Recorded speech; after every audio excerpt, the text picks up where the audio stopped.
కథ సుహాసిని. రచయిత వసుంధర గారు.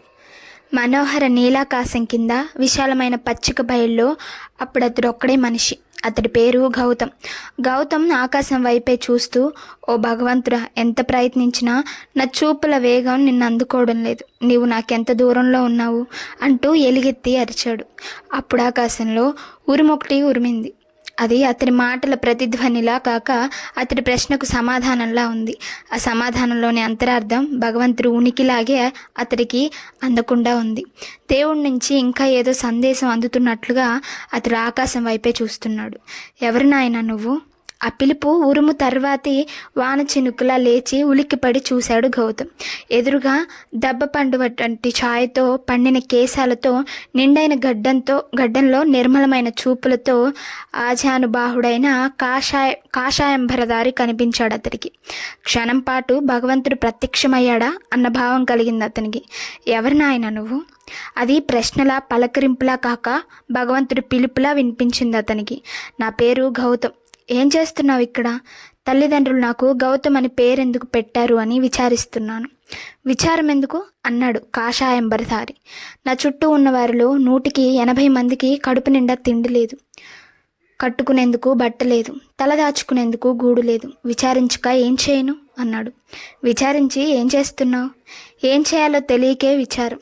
నీ చుట్టూ ఉన్న మనుషుల మీద నీకు నిజంగా జాలి ఉంటే వాళ్ళను చూసి విచారించుకో. వాళ్ళ కోసం ఏదో చేయి. ఏం చేయను అన్నాడు గౌతమ్. ఏం చేయాలో నేను చెప్పగలను, కానీ నువ్వేం చేయాలో నాకు తెలియాలిగా. ముందు నీ గురించి చెప్పు అన్నాడు కాషాయంబరధారి. అబ్బాయి దగ్గర నుంచి ఉత్తరం వచ్చిందా అంది హనుమాయమ్మ. వాడు ఉత్తరం రాస్తాడా? కట్నం లేకుండా పెళ్లి చేసుకోవాలని వాడి ఆదర్శం కదా అన్నాడు సీతాపతి. బాగుందండి. నెలకి 1600 వచ్చే ఉద్యోగం, 25 ఇంత మంచి ఉద్యోగం చేసే వాళ్ళందరి రోజుల్లో. అయినా మనమేమైనా లక్షలు అడిగామా? 25,000 కట్నం అడిగాం. 10 తులాల బంగారం పెట్టమన్నాం. బంగారం పిల్లకే ఉండిపోతుంది, కట్నం డబ్బు పెళ్లిలోనే ఖర్చు అయిపోతుంది. అంతేనా? వాడి అక్కలిద్దరికీ పెళ్ళిళ్ళు అయిపోయాయి. అన్నలిద్దరూ మంచి ఉద్యోగాల్లో ఉన్నారు. నీకు నాకు నా పెన్షన్ డబ్బులే ఎక్కువ. మనకు స్వంత ఇల్లుంది. మన గౌతమ్కి ఏ బాధ్యతలు లేవు. వాడిని చేసుకున్న పిల్ల అదృష్టవంతురాలు కదా. అందుకేగా ఆ జగన్నాథం గారు ఎగిరి గంతేసి మన సంబంధానికి ఒప్పుకున్నాడు. కానీ అబ్బాయి ఒప్పుకుంటాడని నాకు తోచదు. ఉన్న వాళ్ళ పిల్లకి సంబంధం కుదరడం కష్టం కాదు. లేని వాళ్ళ పిల్లను కట్నం లేకుండా చేసుకోవాలి అంటాడు. ఆ సంగతుల గురించి అసలు పెళ్ళంటేనే వాడికి ఇష్టం ఉన్నట్లు కనిపించదు. అది సరే, నీకు పెళ్ళంటే ఎందుకు ఇష్టం లేదు అడిగాడు కాషాయంబరధారి. విచారించడం మాని సాటి పౌరుల కోసం ఏదైనా చేయమని మీరే కదా ఇప్పుడు అన్నారు. పెళ్ళైతే నేను ఎవరికీ ఏమీ చేయలేను. విచారించడం ఒక్కటే మిగులుతుంది నాకు అన్నాడు గౌతమ్. కాషాయంబరధారి నవ్వి, పెళ్ళైతే మిగిలేది విచారమా? నీ ఆలోచన నాకు విచారం కలిగిస్తోంది అన్నాడు. అయితే మీరెందుకు పెళ్లి చేసుకోలేడు? చటుక్కున సూటిగా అడిగాడు గౌతమ్. నీవు అదృష్టవంతుడివి. ఏ తపస్సు అవసరం లేకుండానే అప్సరసను పొందగలవు. అందరికీ అలాంటి అదృష్టం ఉండదు. నేను మేనక కోసం తపస్సు చేస్తున్నాను. 10 సంవత్సరాలైంది. ఇంకా ఆ భగవంతుడు నాపై కరుణ కలగలేదు అంటూ నిట్టూర్చాడు కాషాయంబరధారి. అసలు తమరెవరు స్వామి అడిగాడు గౌతమ్ కుతూహలంగా. ఒకప్పుడు గాది దేశపు రాజుని. రాజవైభోగం కంటే తపోభోగం గొప్పదని అన్నీ వదులుకొని సన్యాసినయ్యాను. అప్పుడు మేనక అప్సరస నన్ను కరుణించింది. ఈ దేశానికి నా మనవడి పేరే వచ్చింది. అంటే తమరు విశ్వామిత్రులా? తమరి రోజున ఇలా నాకు దర్శనమివ్వడం చాలా ఆశ్చర్యం. బ్రహ్మర్షి విశ్వామిత్రులు నాతో పనేమిటి అన్నాడు గౌతమ్ ఆశ్చర్యంగా. నన్ను బ్రహ్మర్షి అనుకు. నా పేరు విని విని విసిగిపోయాను. బ్రహ్మర్షి పదవి వదిలి ఈ దేశానికి ప్రధానమంత్రినే తిరిగి రాజరికం చేయాలనుంది నాకు. అందుకే ఇలా వచ్చాను. బ్రహ్మర్షి విశ్వామిత్రులు ఎన్నికల్లో పాల్గొంటారా? ఆశ్చర్యపడకు, నేను చెప్పేది విను. ఎన్నికల్లో పాల్గొనేందుకు నా కథను ప్రజలకు మరోసారి గుర్తు చేస్తాను. అందుకు ఏకైక సాధనం సినిమా. నా కథ నేనే సినిమాగా తీస్తాను. సన్యాసి రాజ్యమేలడమే కాక సినిమా కూడా తీయడమా? కాషాయంబరధారి నవ్వి, సినిమా తీయడమే కాదు, అందులో నా వేషం నేనే ధరిస్తాను. నేను పలానా అని తెలిసాక ఈ మహాభారతానికి నేనే మకుటం లేని మహారాజును అవుతాను అన్నాడు. ఇదంతా చిత్రంగా ఉంది నాకు. మీ మాటల్లో ఏదో మర్మం ఉంది. మీరు విశ్వామిత్రులు కాదు. అసలు మీరెవరు? ఇక్కడికి ఎందుకు వచ్చారు? నా నుంచి మీరే ప్రయోజనం ఆశిస్తున్నారు? నీ వల్ల నాకే ప్రయోజనము లేదు. నా గురించి నీకు చెప్తున్నానంటే అది నీ ప్రయోజనం కోసమే. అన్నీ అందుబాటులో ఉన్న సమయంలో బ్రహ్మర్షి కావాలన్న పాడు కోరిక నాలో పుట్టింది. ఆ తప్పుదిద్దుకోవడం చాలా కష్టం. నాలో ఇప్పుడు సరైన కోరికలు లేవు. గత జీవితం తిరిగి రావాలని నేను 10 ఏళ్లుగా తపస్సు చేస్తున్నాను. అందువల్ల ప్రయోజనం కనబడలేదు. అందుకే ఇప్పుడు సినిమా తీసి రాజకీయాల్లోకి ప్రవేశించాలనుకుంటున్నాను. సినిమా తీయడం వల్ల మరో ప్రయోజనం ఉంది నాకు. అప్సరస మేనకను మించిన సుందరితో మళ్ళీ తాత్కాలిక విహారం చేయొచ్చు. మీరు కావాలనుకుంటే ఆ విహారం శాశ్వతం చేసుకోవచ్చు అన్నాడు గౌతమ్. కాషాయం బరధారి నవ్వి, కొన్ని తప్పులు దిద్దుకోలేనివి. మహర్షినై నేను సాధించినది ఏమిటి? సృష్టికి ప్రతి సృష్టి చేయగలిగిన నా వల్ల సామాన్యులకు కలిగిన ప్రయోజనాలు ఏమిటి? నన్ను నమ్మిన త్రిశంకు మహారాజుకు నేనిచ్చిన స్వర్గం ఎలాంటిది? అంతా అనర్థమే. అందుకే చెప్తున్నాను, నీకు లభించిన జీవితాన్ని యథాతథంగా అనుభవించడం నేర్చుకో. సృష్టికి ఎదురు తిరక్కు అన్నాడు. నాకు అందరిలా జీవించాలని లేదు. అర్థవంతమైన ప్రత్యేక జీవితం గడపాలని ఉంది. వెర్రివాడ, అదంతా నీ భ్రమ. ఈ సృష్టి థియరీ ఆఫ్ రిలేటివిటీ కనిపెట్టిన ఐన్స్టీన్ కారణంగా నడవడం లేదు. సత్యాగ్రహం అనే ఆయుధాన్ని కనిపెట్టిన మహాత్మా గాంధీ దీన్ని నడిపించడం లేదు. ఒక స్త్రీ, ఒక పురుషుడు, వాళ్ళే ఈ సృష్టి చక్రాన్ని ముందుకు నడిపిస్తున్నారు. ఈ సృష్టిలో ఉన్న సమస్త జంతువులు స్త్రీ పురుషుల ఆకర్షణకు లోబడి మసులుతున్నాయి. అన్ని జంతువులలోకి మేధావి అయిన మానవుడు ఈ ఆకర్షణకు పెళ్ళి అనే పేరుతో నియబద్ధం చేశాడు. ఆపండి స్వామి, నాకు పెళ్ళంటే ఇష్టం లేదని ముందే చెప్పాను. నా వివరాలు తెలుసుకొని కర్తవ్యం బోధిస్తానన్నారు. పెళ్ళి తప్ప ఇంకేమైనా చెప్పండి నాకు అన్నాడు గౌతమ్. సరే చెప్తున్నాను విను. ఈ రోజు నుంచి నీ దగ్గర అవసరానికి మాత్రమే డబ్బు ఉంచుకో. మిగతాది అవసరంలో ఉన్నవారికి దానం చేయి. రేపు గురించి ఆలోచించుకో. పొరపాటును కూడా ఆడదాని వంక కన్నెత్తి పరీక్షగా చూడకు. ఇలా చేయగలిగితే నీ జన్మ సార్థకం అవుతుంది. లేదా నేను నీకు గుళిక అంటే టాబ్లెట్ ఇస్తాను. నీకు బాగా నచ్చిన ఆడపిల్ల కనిపించినప్పుడు ఆమెను తలుచుకుంటూ ఇది చప్పరించు. ఆ తర్వాత నుంచి ఎంత దూరంలో ఉన్నా ఆమె గుండె చప్పుళ్ళు నీకు వినబడతాయి. నీ పలకరింపు ఆమె హృదయాన్ని చేరుకుంటుంది. లోతైన ఆమె హృదయానుభూతులు నువ్వు పంచుకోగలవు. ఆమెను అందుకోగలిగితే జీవితమే ఒక ప్రణయయాత్ర అవుతుంది నీకు.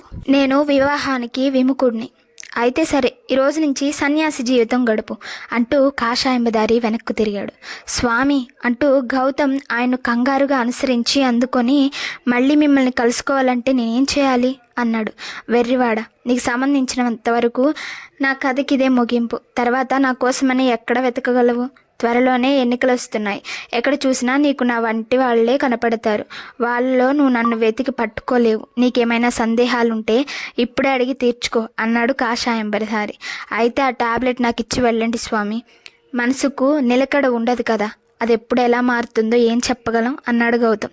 చాలా సంతోషం నాయన. అయితే ఒక విషయం గుర్తుంచుకో, ఈ టాబ్లెట్ ఒక స్త్రీ విషయంలోనే పనిచేస్తుంది. ఏ కారణం చేతనైనా నువ్వు ఆ స్త్రీని వివాహం చేసుకోలేకపోయావో జీవితాంతం అవివాహుడుగానే ఉండిపోతావు. ఇది నీకిష్టమేనా? ఇష్టమే స్వామి అన్నాడు అతడు. కాషాయం బరధారి గౌతమ్ చేతిలో ఓ టాబ్లెట్ ఉంచాడు. అది చూడ్డానికి టెట్రాస్టైక్లిన్ క్యాప్సూల్లా నీలంగా తలతల మెరుస్తుంది. ధన్యున్న స్వామి అన్నాడు గౌతమ్.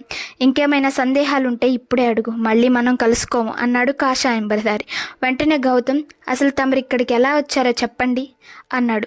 సృష్టికి ప్రతి సృష్టి చేసిన వాడిని. నా రాకపోకలు నీకు అర్థమవుతాయా? నా సృష్టిలో శబ్దం కాంతి కంటే వేగంగా పయనిస్తుంది. ఇందాక నీవు ఉరిమిన శబ్దం విన్నావుగా, ఆ మెరుపుని ఇప్పుడు చూస్తావు. ఆ కాషాయం బరధారి అంటుండగా ఆకాశంలో పెద్దగా మెరిసింది. మిరుముట్లు కొలిపే ఆ కాంతికి తట్టుకోలేక క్షణం పాటు కళ్ళు మూసుకున్నాడు గౌతమ్. అతను కళ్ళు తెరిచేసరికి కాషాయం బరధారి లేడు. 4 గదులు ఇల్లది.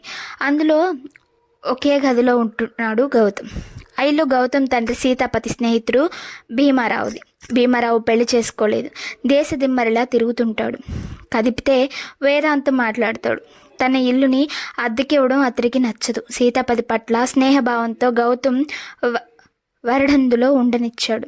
10 నెలలుగా గౌతమ్ ఆ ఇంట్లో ఉంటున్నాడు. ఆ 10 నెలల్లోనూ మొత్తం 9 రోజులు మాత్రం భీమారావు అందులో ఉన్నాడు. ఆ ఇల్లు శుభ్రం చేయడానికి రోజు పని మనిషి వస్తుంది. దాని జీతం భీమారావే ఇస్తాడు. ఇల్లు, పని మనిషి ఊరికే రావడం వల్ల గౌతమ్ ఖర్చు ఊళ్ళో సగానికి సగం తగ్గిపోయింది. ఆ రోజు గౌతమ్ ఎప్పటిలాగే తెల్లవారుజామున 5ంటికి నిద్రలేచి తలుపు గడి బయట నుంచి లాగితే పడేలాగున ఏర్పాటు చేసి మళ్ళీ పడుకున్నాడు. ఆ తర్వాత అతనికి మళ్ళీ మెలకువ వచ్చేసరికి ఎదురు కనపడ్డ దృశ్యం చూసి ఉలిక్కిపడ్డాడు. ఎదురుగా సుమారు 18 ఏళ్ల యువతి నిలబడి ఉంది. ఆమె పైట జారి ఉంది. ఆమె తల వంచి ఉంది. ఆమె చేతులు రవిక ముడివేస్తున్నాయి. వయసుకు నిర్వచనం లాగిందేమో ఉందామె. తన పని ముగించి పైట వేసుకొని తలెత్తిందామె. అప్పుడే అతడు ఆమె ముఖం చూశాడు. ఆమె అతడి మెలకువను గుర్తించింది. విచ్చిన కలువు రేకుల్లా ఉన్న ఆమె కనుల కడతి చూపుల్లో సూర్యుడి తీవ్రత కనపడిందేమో. అరమోడ్పు చూపులతో ఆమె క్రిందకు వంగింది. వంగినప్పుడు ఆమె పైట మళ్ళీ జారింది. ఆమె నేల మీద ఉన్న చీరను తీసుకొని జారిన పైటను సవరించుకొని లేచి తిన్నగా నిలబడింది. గౌతమ్ మంచం మీద లేచి కూర్చున్నాడు. అతడి చూపులు ఆమెను ఇబ్బంది పెడుతున్నాయేమో. ఇల్లు తుడవడానికి తటపాటాయిస్తోంది. ఇద్దరు కాసేపు సందిగ్ధావస్థలో ఉన్నారు. ఎవరు నువ్వు అన్నాడు గౌతమ్ చివరికి. నా పేరు సీత. రంగమ్మ కొట్లో బాగోలేదు, నన్ను పంపింది అందామె. రంగమ్మ పని మనిషి. నిన్ను నేనెప్పుడు చూడలేదే. నేను వచ్చి 3 నెలలయింది. మిమ్మల్ని చాలాసార్లు చూశాను. తెల్లవారుజామున రంగమ్మకు సాయంగా వచ్చి కాసేపు ఉండి వెడుతుంటాను. నేను వెళ్లేలోగా మీరెప్పుడూ నిద్రలేవలేదు. మిమ్మల్ని మెలకుగా చూడ్డం ఇదే మొదటిసారి అందామె. నిజమే, ఈ వేళ దాకా నేను నిద్రపోతున్నాను అనుకున్నాడు గౌతమ్. ఓ పట్టాన నీకు మెలకువ రాదని రంగమ్మ చెప్పింది, ఆ ధైర్యంతోనే అని ఆగిందామె. గౌతమ్కి అర్థమైంది, నిజంగానే తనకు పట్టాన మెలకువ రాదు. ఆడగాలు సోకేసరికి ఈరోజు కథ మారింది. అతడి మనసు కూడా ఇప్పుడు నిర్మలంగా లేదు. ఆమె తన ఎదుట రవిక ముడి వేసుకుంది. ఆ దృశ్యం కళ్ళ ముందు తుడిచినా పోవడం లేదు. ఏమైంది తనకి రోజు? నిన్న సాయంత్రం ఎప్పటిలాగే తన మైదాన ప్రదేశానికి వెళ్ళాడు. అక్కడ ఎప్పటిలా కాకుండా ఓ కాషాయం బరదారి కనిపించాడు. అది కలలాగే తోస్తోంది. కానీ ఆయన ఇచ్చిన టాబ్లెట్ గదిలోనే ఉంది. గౌతమ్ తలగడ పైకి ఎత్తాడు. దాని క్రింద తెల్లని పాలిథిన్ సంచిలో నీలంగా మెరుస్తోంది ఆ టాబ్లెట్. గౌతమ్ సీత వంక చూశాడు. ఆమె ఇల్లు తుడుస్తూ అతడి వంక చూసింది. ఇద్దరి చూపులు కలుసుకున్నాయి. నా జీవితంలో ఈమె మేనక కాదు కదా అనుకున్నాడు గౌతమ్. అతనేమనుకున్నా ఆమె అతన్ని ఆకర్షిస్తోంది. సీత వరుసగా 4 రోజులు తనొక్కతే ఆ ఇంటి పని చేయడానికి వచ్చింది. గౌతమ్కి ఇప్పుడు ఆమె ఉండగా సంగతుడంతటి నుంచి ఆమె లేనప్పుడు కూడా నిద్ర పట్టడం లేదు. విశ్వామిత్రుడు నాకేదో మంత్రం వేశాడు అనుకున్నాడు అతడు. అది తెలిసి కూడా అతను ఆ మంత్రానికి లోబడిపోతున్నాడు. గౌతమ్ ఇప్పుడు తెల్లవారుజామున గడియ బయట నుంచి తలుపు లాగితే పడే విధంగా ఏర్పాటు చేయడం లేదు. సీత వచ్చి తలుపు తట్టగానే తీయాలనుకున్నాడు. కానీ ఆమె అడుగుల చప్పుడే అతడికి దూరాన్ని నుంచి వినిపిస్తోంది. ఆమె తలుపు తట్టేలోగానే అతడు వెళ్ళి తీసేశాడు. సీత అతడి ఆరాటం గమనించిందో లేదో తెలియదు. కానీ ఆమె ఆ ఇంటికి తనతో పాటు చిన్న సంచి తెచ్చుకునేది. అందులో ఓ జత బట్టలు ఉండేవి. ఇంటి పని అయ్యాకే ఆమె అక్కడే స్నానం చేసి బట్టలు మార్చుకొని ఇల్లంతా, ముఖ్యంగా గౌతమ్ గదిని శుభ్రంగా సర్దేది. అతడికి కాఫీ కలిపి అందించేది. ఇది గౌతమ్కి వింత అనుభూతి. అతడి మనసు సీత వైపు లాగుతోంది. దానికి కళ్ళెం వేసి ఎలా లాగాడో అతడికే తెలియదు.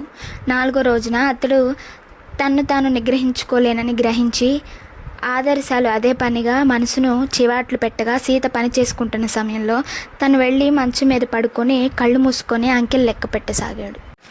అతడు సరిగ్గా 10 అంకెలైనా లెక్క పెట్టాడో లేదో నుదుటి మీద అపురూపమైన చల్లటి స్పర్శ. అప్రయత్నంగా గౌతమ్ కళ్ళు తెరిస్తే, సీత, తలనొప్పిగా ఉందా బాబు అంది సీత నవ్వుతూ. అలా నేను నవ్వగలిగితే అనుకున్నాడు గౌతమ్ బాధగా. సీత అతడి కణతలు నొక్కుతుంటే గౌతమ్ చటుక్కున ఆమె చేయి పట్టుకున్నాడు. సీత అతడి చేయి వదిలించుకోలేదు. నీ మనసులో ఏదైనా ఉంటే చెప్పండి బాబు అందామె. గౌతమ్ చెప్పాలనుకున్నాడు, పెదవులు సహకరించలేదు. అతడు ఆమె చేతిని నిమురుతూ గుటకలు మింగుతున్నాడు. ఆమె చేతిని నిమురుతున్న అనుభూతికి అతడి శరీరం పులకిస్తోంది. అతడేమైనా చెబుతాడేమోనని కాసేపు ఎదురు చూసి విసిగిపోయి చేయి విడిపించుకొని అక్కడి నుంచి వెళ్ళిపోయింది సీత. 5వ రోజు కూడా సీత వచ్చింది. రేపటి నుంచి మళ్ళీ రంగమ్మే పనిలోకి వస్తుంది బాబు అందామె. గౌతమ్ కంగారు పడ్డాడు. ఇన్నాళ్లకు ఆడపిల్ల తన్ను ఆకర్షించింది. విశ్వామిత్రుడు చెప్పిన ప్రకారం స్త్రీ పురుషులే పరస్పర ఆకర్షణలతో ఈ సృష్టి చక్రాన్ని ముందుకు తిప్పుకున్నారు. ఇప్పుడు ఆమె స్త్రీ, తను పురుషుడు. సీత, నువ్వు నాకెంతో నచ్చావు అన్నాడు గౌతమ్. మీరు నాకు నచ్చారు బాబు అంది సీత. సీత చాలా మంచిది. అతడు తినేసేలా చూసినా ఏమీ అనదు. చేయి పట్టుకున్నా నవ్వుతుంది. ఏ మాటన్నా ఆమెకు కోపం రాదు. మరి గౌతమ్ ఆమెకెందుకు భయపడాలి?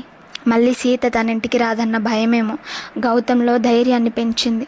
అప్పుడప్పుడు భయమే ధైర్యాన్ని కారణమవుతుందనడానికి ఉదాహరణ గౌతమ్ సీతను కౌగిలించుకొని పెదాలపై సుతారంగా ముద్దు పెట్టుకున్నాడు. అప్పుడు కూడా సీత నవ్వింది. ఆ నవ్వులో ప్రేమ, అభిమానం, చిలిపితనం ఇలా ఎన్నున్నాయో చెప్పడం కష్టం. ఒక్క మాటలో చెప్పాలంటే ఆ నవ్వులో ఆడది ఉంది. దేనికి ఆమె అభ్యంతరం పెట్టదని గౌతమ్కి అర్థమైపోయింది. అతడు ఆమెతో నెమ్మదిగా గుసగుసలాడుతున్నట్లు నీకేం కావాలో అడుగు అన్నాడు. సీత మీరే కావాలి అంటుందనుకున్నాడు అతడు. నాకు బుల్లి రేడియో కొనిపెట్టండి, సినిమా పాటలు వింటాను అందామె వెంటనే. గౌతమ్ తెల్లబోయి ఛీ ఇది చాలా చిన్న కోరిక, ఇంకా పెద్ద కోరిక కోరు అన్నాడు. సీత ముఖంలో నవ్వు మాయమైంది. ఆమె ఆశ్చర్యంగా ఆ పాండురంగం ఇదే చాలా పెద్ద కోరికని 10 రూపాయలు చేతిలో పెట్టాడు. బుల్లి రేడియో 100 రూపాయల పైన చేస్తుందట. మీరు అసలు ఎంత ఇద్దామనుకుంటున్నారు నాకు అంది అప్రయత్నంగా. ఆమె కౌగిలి విడిచిపెట్టి గౌతమ్ అతడి శరీరంలో ఆమె పట్ల జుగుప్స ప్రారంభమైంది. ఏమైంది బాబు అంది సీత. నువ్వు మంచిదాని అనుకున్నాను, నీ శరీరం మైలపడింది. అతడి భావం ఆమెకు అర్థమైంది. నేను చెప్పేదాకా ఆ సంగతి మీకు తెలియలేదుగా, ఇప్పుడు నేను మంచిదాన్నే అనుకోండి, మీరు అనుకుంటే బాగానే కనపడతానుగా. తనకు తెలియకుండానే సీత ఓ గొప్ప వేదాంత విషయం చెప్పింది. పాండురంగానికి ఆమెకు సంబంధం ఉందని తెలియడం వల్లనే అతడికి ఆమె పట్ల జుగుప్స భావం ఏర్పడింది. అంటే మనిషి పవిత్రత మనసుకే తప్ప శరీరానికి సంబంధించింది కాదు. గౌతమ్ విభ్రాంతుడై జీవితంలో నువ్వేం నష్టపోయావో ఇప్పుడు నీకు అర్థం కాదు అన్నాడు. బుల్లి రేడియో వద్దులేండి, మీరు 10 రూపాయలే ఇవ్వండి అంది సీత నవ్వుతూ. అదే నవ్వు అతడు చేయి పట్టుకున్నప్పుడు, కౌగిలించుకున్నప్పుడు, ముద్దు పెట్టుకున్నప్పుడు కూడా అదే నవ్వు. సీత నేను డబ్బిచ్చి నిన్ను కోరే రకం కాదు, నిన్ను పెళ్లి చేసుకోవాలనుకున్నాను అన్నాడు గౌతమ్. ఈసారి తెల్లబోవడం సీత వంతయింది. ఇంతకాలం నువ్వు ఒక మామూలు మనిషివి, నిన్ను నా ఇల్లాలుగా చేసుకొని సమాజంలో గౌరవ స్థానం కల్పిద్దామనుకున్నాను. కానీ అలాంటి గౌరవం గురించి నువ్వు ఆలోచిస్తున్నట్లే కనపడదు అని నిట్టూర్చాడు అతడు. ఇంతవరకు ఆలోచించలేదు. నాకు తెలిసినంతవరకు మగాడు ఆడదాని వెళ్ళి చూసి పెళ్ళి అంటాడు, ఆడది పెళ్లి కోసం మగాడికి వెళ్ళిస్తుంది. ఇప్పుడు ఇది కొత్తగా ఉంది, ఆలోచించి మళ్ళీ కనిపిస్తాను మీకు అనేసి వెళ్ళిపోయింది సీత. ఆమె ఎంతలా ఆలోచిస్తుందో కానీ నెల రోజులు గడిచినా మళ్ళీ అతడు ఇక్కడ కనిపించలేదు. సీత కనిపించకపోయినా గౌతమ్ సీత కోసం ఎదురు చూడడం లేదు. తాత్కాలికంగా స్త్రీ పట్ల ఆకర్షితమైన అతడి మనసు తిరిగి యథాస్థాయికి చేరుకుంది. నీ చుట్టూ ఉన్న వాళ్ళ కోసం ఏదో ఒకటి చేయి, నీకు అవసరమైనంత మాత్రమే దగ్గరుంచుకొని మిగతాది అవసరంలో ఉన్న వాళ్ళ కోసం వినియోగించు, రేపు గురించి ఆలోచించుకు అన్నాడు కాషాయం విశ్వామిత్రుడు. అలాగే చేయాలనుకున్నాడు గౌతమ్. ముందుగా తన వీధిలో వాళ్ళందరికీ కష్టసుఖాలు వివరించాడు అతడు. పక్కింట్లోనే ఉన్న శ్యామలారావుకి 10,000 రూపాయల అప్పుంది. ఆ అప్పు తీర్చే మార్గం తెలియక దినదిన గండంగా రోజులు గడుపుతున్నాడు అతడు. ఆ పక్కింట్లో ఉన్న వెంకటరామయ్యకి పెళ్ళీడు కూతురు. కట్నం 25,000 ఇస్తే తప్ప మంచి సంబంధం దొరికేలా లేదు. ఆ పక్కింట్లో కిరణ్ ఉంటున్నాడు. పిల్లల్ని ఇంగ్లీష్ మీడియం స్కూల్లో వేయాలంటే 5,000 డొనేషన్ కట్టాలి. ఇంకా వీధిలో రోగిష్టి వాళ్ళు, నిరుద్యోగులు, వ్యాపారాభిలాషులు ఎందరో ఉన్నారు. అందరి సమస్యలకు మూల కారణం డబ్బు. అంతమందికి సహాయపడగలంత డబ్బు గౌతమ్ దగ్గర లేదు. ఒకరోజు ఒక పని మనిషి అవసరమైనంత సాయం చేస్తే మర్నాటి నుంచి గౌతమ్కి కూడా డబ్బు సమస్య వస్తుంది. 10 రోజుల్లోనే గౌతమ్కి తెలిసిపోయింది తనెంత అసమర్థుడు. అప్పుడు అతడు ఒక రోజు రాత్రంతా మంచం మీద పడుకొని ఆలోచించాడు. నెలకు 1600 వస్తున్నాయని అతనికి, కానీ తన వీధిలో కొందరి అంతకంటే చాలా ఎక్కువ వస్తుంది. అయినా తనకంటే ఎక్కువ సమస్యలు వాళ్ళకున్నాయి. అందుకు కారణం పెళ్ళి. వాళ్ళు పెళ్లి చేసుకున్నారు, తను చేసుకోలేదు. జీవితాన్ని ఒక ప్రణయయాత్రగా కొనసాగించు అన్నాడు విశ్వామిత్రుడు. ప్రణయం జీవితంలోని సుఖసారాన్ని పీల్చివేస్తుంది. తను విశ్వామిత్రుడు చెప్పిన ప్రణయయాత్రకు సముఖుడు కాలేడు. గౌతమ్కి ఏం చేయాలో స్ఫురించలేదు. రాత్రి నిద్రంతా పాడైంది. టైపు మిషన్లు టక్టకామంటున్నాయి, ఫైల్ కాగితాలు గరగరమంటున్నాయి. అది ప్రైవేటు కంపెనీ కావడం వల్ల, గవర్నమెంట్ ఆఫీస్ కాకపోవడం వల్ల అంతా ఎవరి పనులు వాళ్ళు శ్రద్ధగా చేసుకుపోతున్నారు. అంతమందిలో గౌతమ్ ఒక్కడే అన్యమనస్కంగా ఉన్నాడు. అతడి వద్దకు సంతకానికి వచ్చిన వెంకటరత్నం అది గమనించి, బాబు నువ్వు 10 రోజుల నుంచి ఇలాగే కనపడుతున్నావు, కారణం తెలుసుకోవచ్చా అన్నాడు. అప్పుడు గౌతమ్ ఉలికిపడి ఈ లోకంలోకి వచ్చాడు. వెంకటరత్నం అతడి కంటే వయసులో 15 ఏళ్ళు పెద్ద. ప్రవర్తనలో 25 ఏళ్ళు పెద్ద, జీవితంలో 200 తక్కువ, హోదాలో ఓ మెట్టు తక్కువ. భవిష్యత్తులో గౌతమ్కి ఇంకా 5-6 ప్రమోషన్లకి అవకాశం ఉంది. వెంకటరత్నానికి ఒకటి మించి రాదు. ఆ కంపెనీలో అందరికంటే అన్నింటా మెరుగైన వెంకటరత్నం చదువులో స్కూల్ ఫైనల్ మాత్రమే పాస్ అయ్యాడు. వీడియో నచ్చినట్లయితే లైక్ చేసి సబ్స్క్రైబ్ చేసుకోండి.